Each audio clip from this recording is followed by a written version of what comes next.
అందరికీ నమస్కారం. నేను మీ శ్రీకాంత్. ఈ వీడియోలో మనం ఒక తమాషా టాపిక్ గురించి మనం మాట్లాడుకుందాం. ఇప్పుడు ఏంటంటే, మీరు అందరూ నన్ను ఇష్టపడాలి, అందరూ నన్ను పొగడాలి అనుకుంటున్నారా? మీరు అలాంటి వ్యక్తా? అందరితో నేను మంచిగా ఉంటా అనేటువంటి ఫీలింగ్ మీకు బాగుందా? మనం ఆఫీస్లో మనం వినే ఉంటాం కదా, అందరూ నన్ను ఇష్టపడతారు తెలుసా, వాచ్మెను, మేనేజరు, సీనియర్ మేనేజరు, సీఈఓ అందరూ నన్ను ఇష్టపడతారు. సో అందరూ నన్ను ఇష్టపడేలానే అనుకుంటాను. కాలేజ్ స్టూడెంట్స్ కూడా కొంతమంది మాట్లాడుతూ ఉంటారు. నాకు చాలామంది హండ్రెడ్స్ ఆఫ్ ఫ్రెండ్స్ ఉన్నారు తెలుసా. జూనియర్స్, సీనియర్స్, హెచ్ఓడీలు, ప్రిన్సిపల్ అందరూ నాకు ఫ్రెండే అని అంటుంటారు కదా, గొప్పగా చెప్పుకుంటూ ఉంటారు కదా. సో అందరితోటి నాకు బాగా రిలేషన్ ఉంటుంది, బాగా మంచి ఫ్రెండ్లీ రిలేషన్ ఉంటుంది. అందరూ నన్ను ఇష్టపడతారు, అసలు అందరూ ఇష్టపడాలని అనుకుంటాను. అంత మంచి వ్యక్తిని నేను.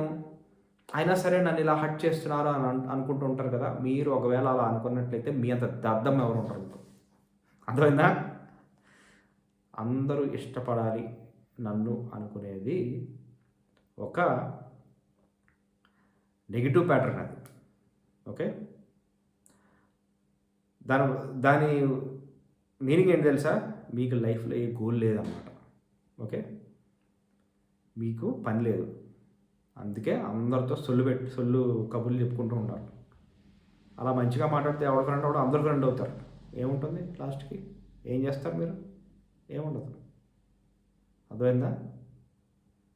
అంటే మీకు ఏది పని లేకుండా ఏదో గోల్, ఒక అకాంప్లిష్మెంట్, ఒక టార్గెట్ లేదన్నమాట.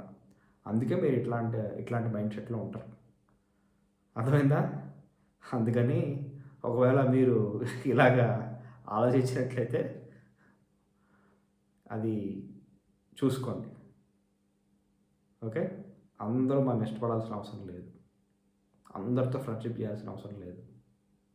ఓకే, మీ పని మీరు చూసుకోండి. Have some goal, select few friends, have meaningful relationships. Okay, thank you so much.